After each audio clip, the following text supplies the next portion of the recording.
Does this need to be muted?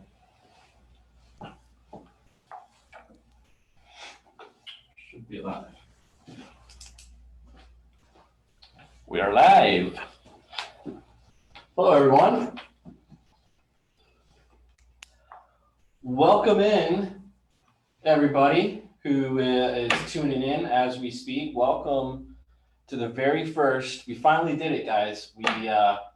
A long journey, a long road, but we finally made it happen. The very first episode of SNMC Live.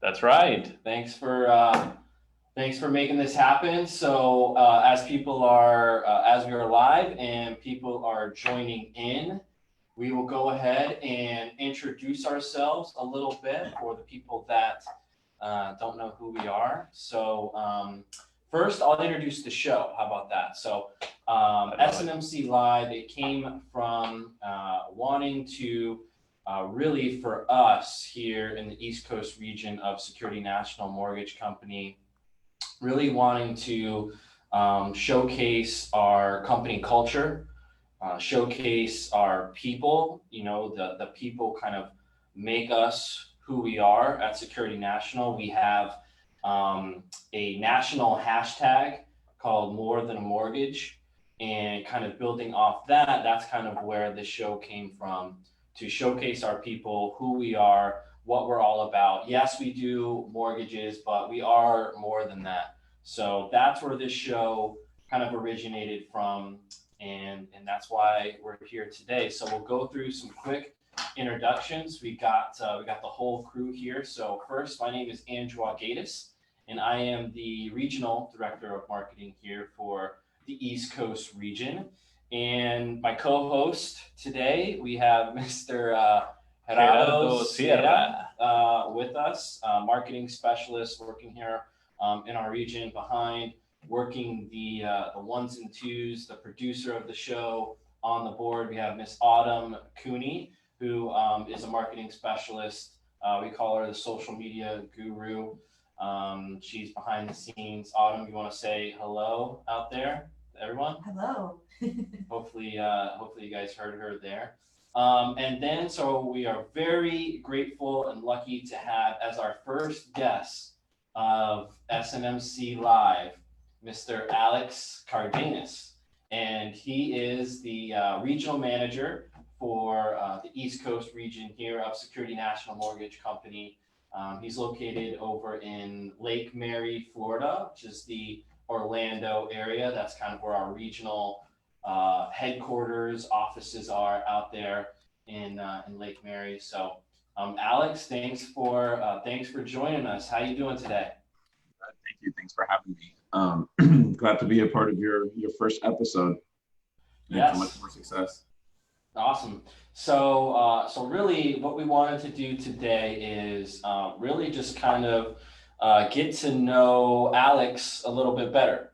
And then so we're going to talk about maybe some of his hobbies, his interests, how he got into business, things like that.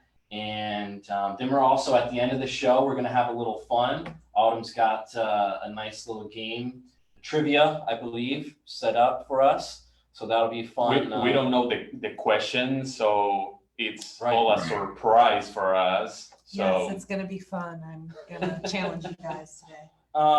So without further ado, Alex, if you don't mind, we were chatting a little bit yesterday. If you kind of want to start out maybe your background. I know that you're from Colombia, so I don't know if you maybe want to highlight that a little bit, when you kind of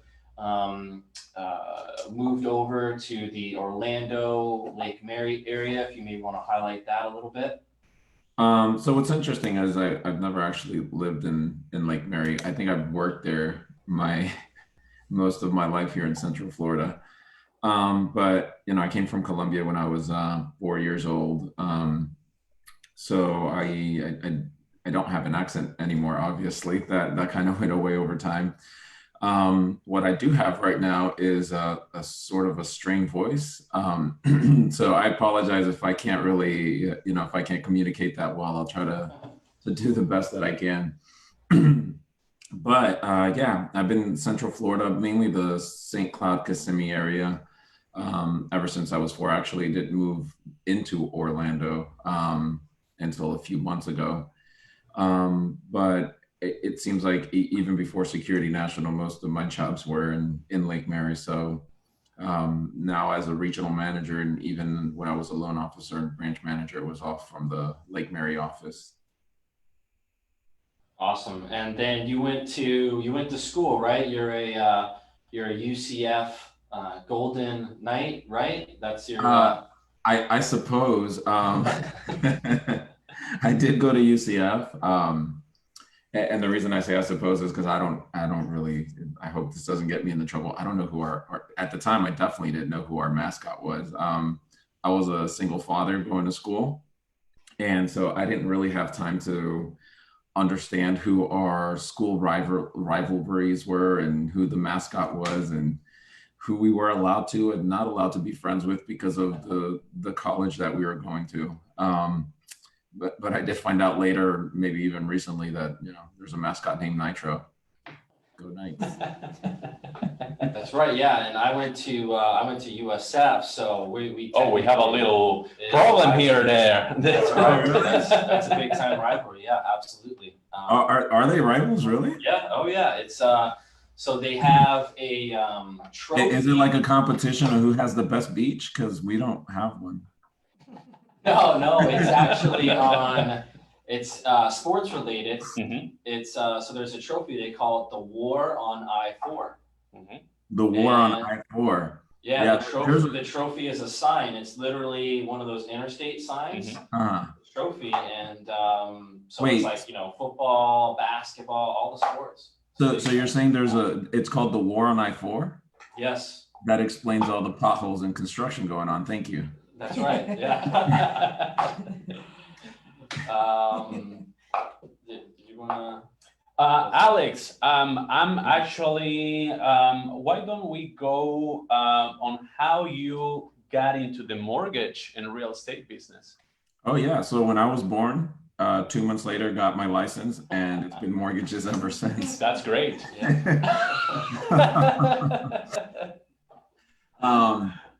So honestly, it did not have humble beginnings. It wasn't like, hey, I want to help people buy homes and make them feel good about themselves. It'd probably be great if that was the story, but it really didn't. I was really young, and back before the meltdown or shortly before it, my sister was a realtor, and you kind of do what your big sister says. And she said, hey, go get your mortgage license. And you're just a little kid like, oh, okay, that's what I'll do. And, and so I went and got it. So I knew the lifestyle already of a mortgage, of a mortgage broker, loan officer before the whole thing started. And so of course the meltdown happened, and I went and did other things, including, financial services in Lake Mary. And as things were turning back around in 2011, I called the broker that I was working with before in 2007 and asked him if he was hiring.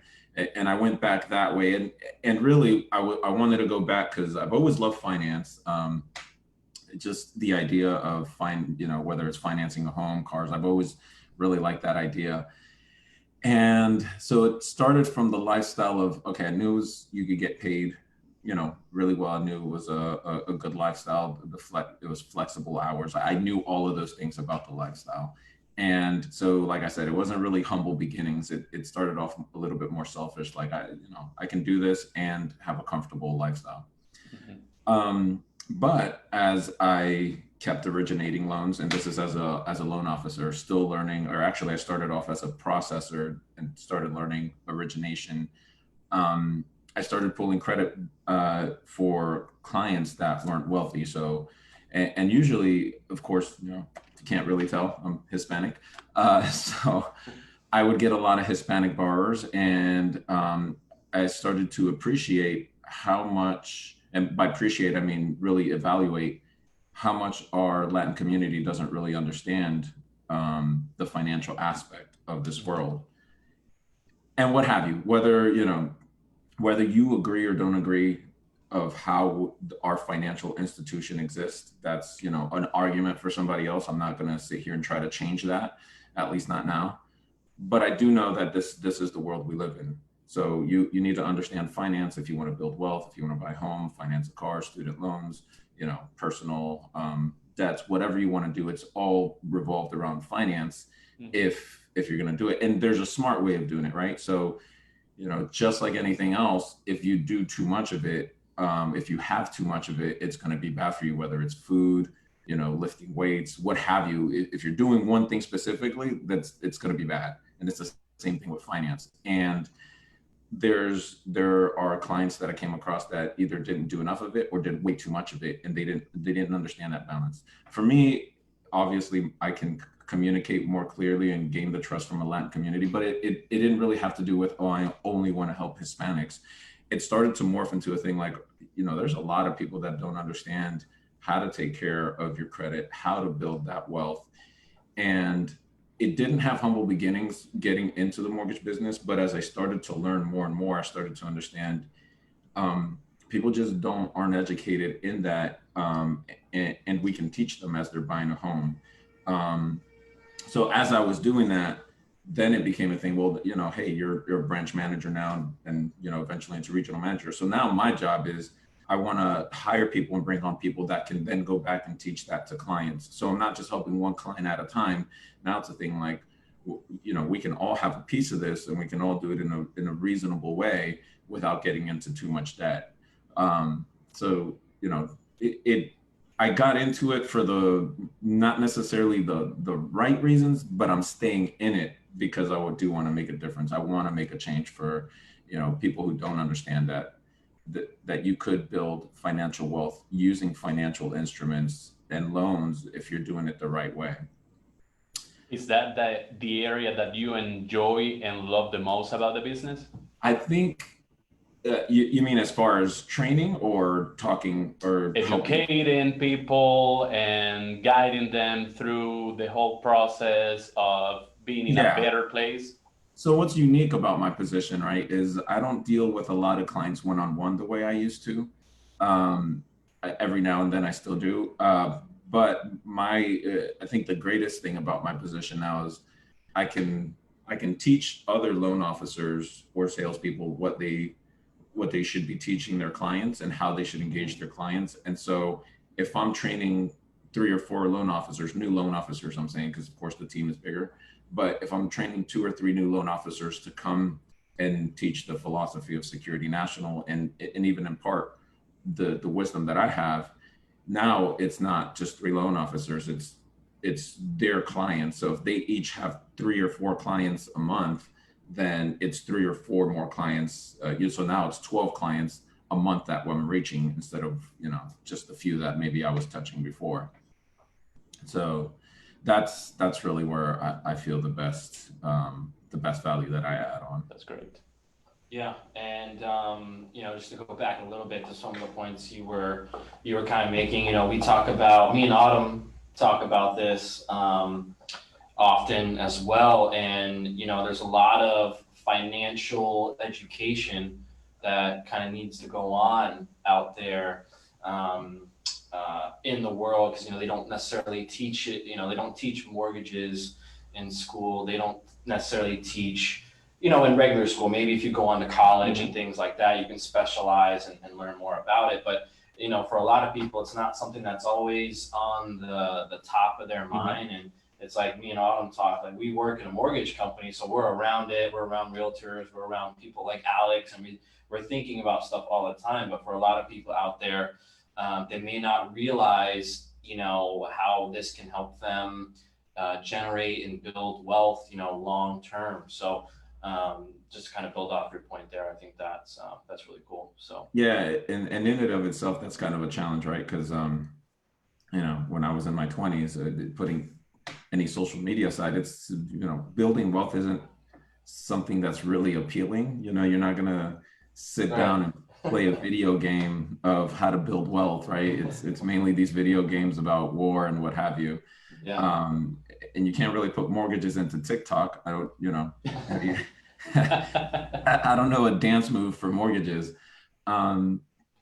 but it just goes back to, I think you're absolutely right. And that could be a discussion that would take a whole nother hour in and of itself, is our education system doesn't really teach our kids or our, young adults how to integrate into the system that they're about to enter.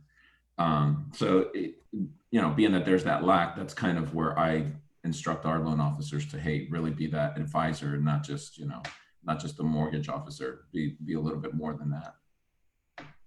Yep. So I think that's all good stuff. Now let's jump to so besides mortgages, some of the other stuff that you do outside of the realm of real estate and financial and mortgages and all that. I know you're a big CrossFitter. Is that the right terminology? You're big into CrossFit. I see your videos on social media, and I know that's something that you're passionate about and that you like to do.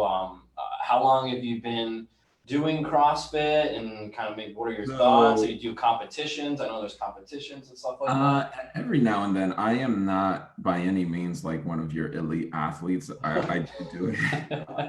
I have entered some competitions, but nothing I can really brag about. Actually, tomorrow, because I started July 2nd of 2016, so tomorrow will be 4 years that I've been doing CrossFit. Wow. I would say that, like I said, I'm by no means an elite athlete. I probably don't even come up in the top 5 of anything when we're doing these workouts. But I will tell you that CrossFit, whether it's CrossFit or whatever you want to take, I think it's amazing to do some sort of fitness, only because it teaches you so much about resistance and what is that word I'm looking for? Persistence, basically. Discipline, maybe? What's that? Discipline, maybe? Discipline too. Yeah. It teaches you a lot about that. And again, it's not particular to CrossFit, but it's my go-to at the moment. Mm-hmm. Yeah. And then also besides that, I know you're a big reader as well. Me and you had a really good conversation on reading. What do you, if you don't mind sharing, kind of, you gave me some good book recommendations and stuff like that. What do you find? What do you enjoy the most, or kind of, is there anything particular about reading that you enjoy? So I do reading and I do Audible, only because so like when I'm commuting, Audible is obviously good. I've after a while, listening to the same songs, and even new songs sound like old songs. So I turned to Audible, and then of course just regular books as well. As far as what do I like to read, that I think the best topic I like is the financial meltdown. Again, not that I like it because it happened, just to learn from it, Right. Especially since I do enjoy finance.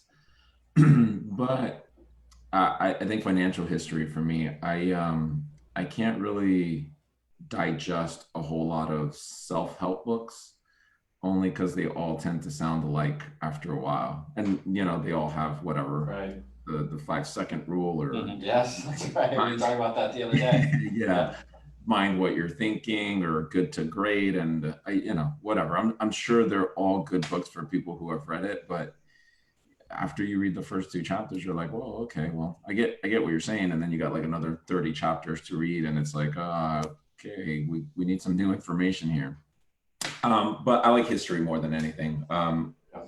With history, I feel like you can learn a lot more. You can, you see the characters grow and go through situations, and once you're seeing that, you can kind of apply it to your life, right? So yeah, they went through some challenges. How do I handle those challenges? And it's not going to be the same situation, obviously, but you can learn a lot from it. You can learn what was their discipline, what was their thought process, their thought process, for sure.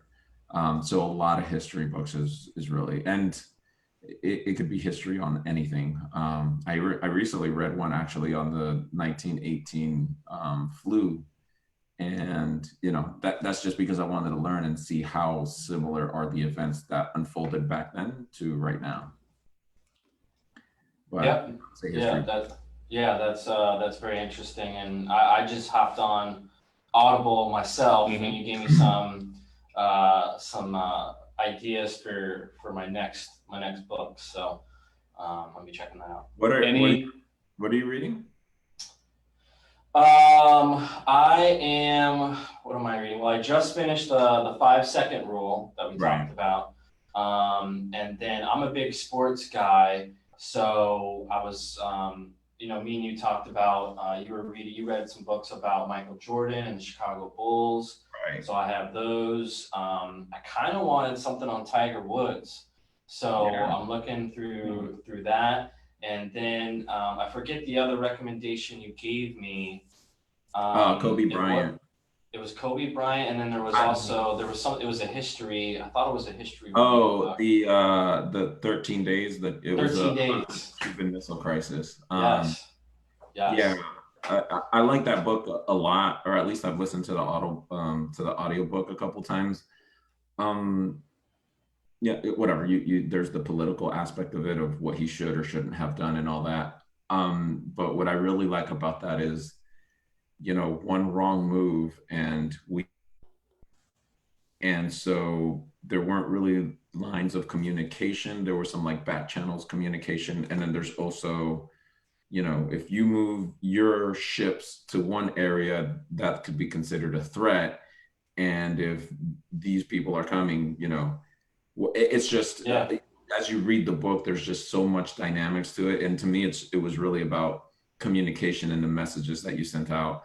Obviously, there's a lot more to that, but it's just an amazing book. And then also the piece where JFK is getting advice from his cabinet, so, military officials in general.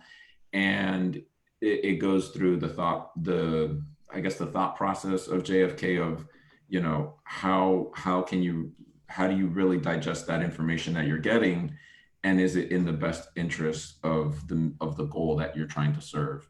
Because listening to them might be wise for their experience, but it can get you into a serious war that you could altogether avoid.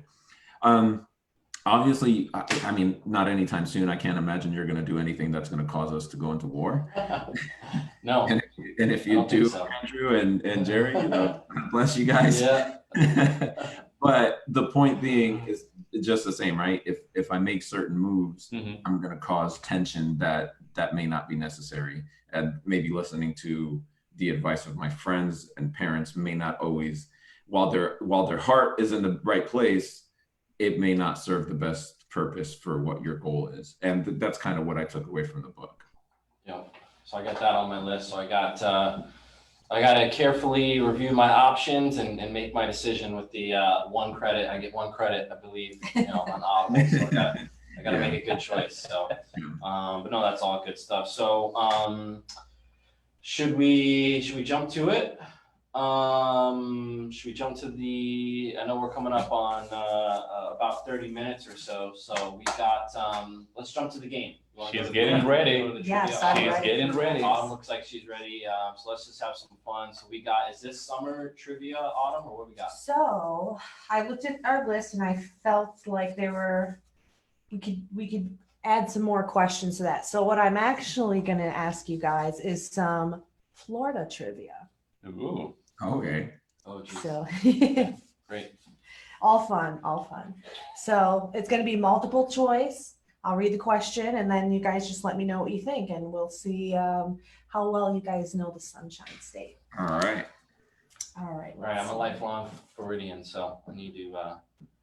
Well, I moved to Florida. Just a big FYI, I moved to Florida in 2013. So I have a little disadvantage versus you two guys. All right. Yeah. They didn't teach Florida in the history books. Well, we're going to learn some fun stuff right. today. So Let's do it. For the first one, Florida is the blank capital of the world. Okay. Okay. A, vacation. B, retirement, Oof. C, fishing, or D, wedding? So is it the vacation capital of the world, retirement capital retirement. of the world, fishing capital of the world, or the wedding capital of the world? I understand it to be the vacation capital of the world. I got mine's B. I'll go with B too. So you two say retirement, Alex says vacation. Yeah. So it's actually Oh boy. the fishing and boating capital of the world. Wow. And they say Wow. that's due to the great resources and responsible wildlife management. However, Alex was kind of true because the vacation capital of the world is actually Orlando. So it's not the state of Florida, but it is Orlando. Are we giving him the point? Pass. Is that how it You works? get 0.5. Okay. Alex is on 0.5. board. Do I get a low interest rate loan now? It'll go down by 0.5. Just kidding. All right. All right. So our second question. So what is the top item sold in Florida in the summertime? A, fishing rods, B, sunglasses, C, swimsuits, or D, ice? Ice? Is Mhm. it the last one? Yep. Is it by volume of units or dollars? Units. Units. I'm gonna go sunglasses. Is that B? Mhm. I'm gonna go sunglasses. I'll go with ice. I'm gonna go with ice too. And if Ice. you have like igloos and things like that, I'll go with all of that. I know, that's what I was thinking too. It's actually swimsuits. Oh boy. We're the #1 in the United States. Okay. Wow. Makes Oh. sense. Knowing our Florida. Peninsula. Right? After yesterday, I know so much about Florida. So Wow. So Alex is in the lead with 0.5. Yes. yes. Right. Next All question. right. So next question. Florida has more blank than any other state. Is it boats, golf courses, condos, or marinas?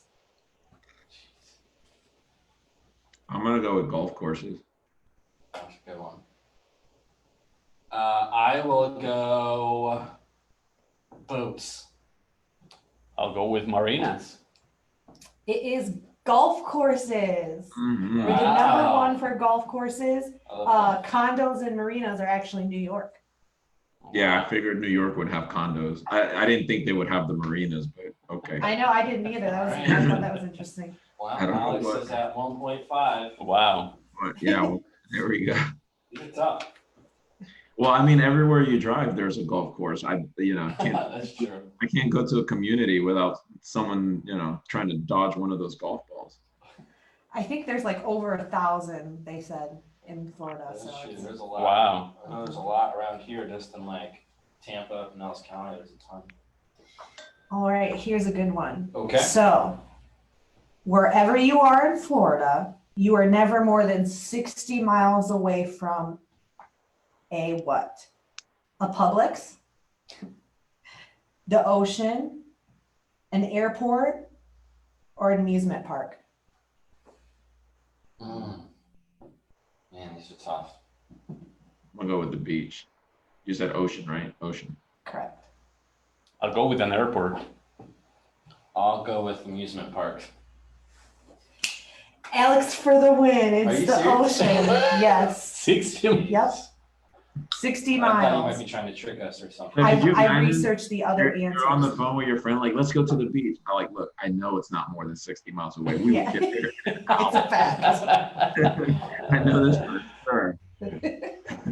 Yes, I did my research and there are some Publixes that are a little widespread, so I made sure this was correct. All right, we have one more. Yes, we have one more question. 5 points. Is this Yes. clear? Yes, this one will be for 5 points. Alex so far is in the I gotta- lead and I this gotta is get not on the board. setup. Get on board. Come on. Okay, so Florida is 8,000 square miles bigger than Egypt, Madagascar, England, or Thailand? Which is Florida bigger than? England. Madagascar. I'm gonna go England as well.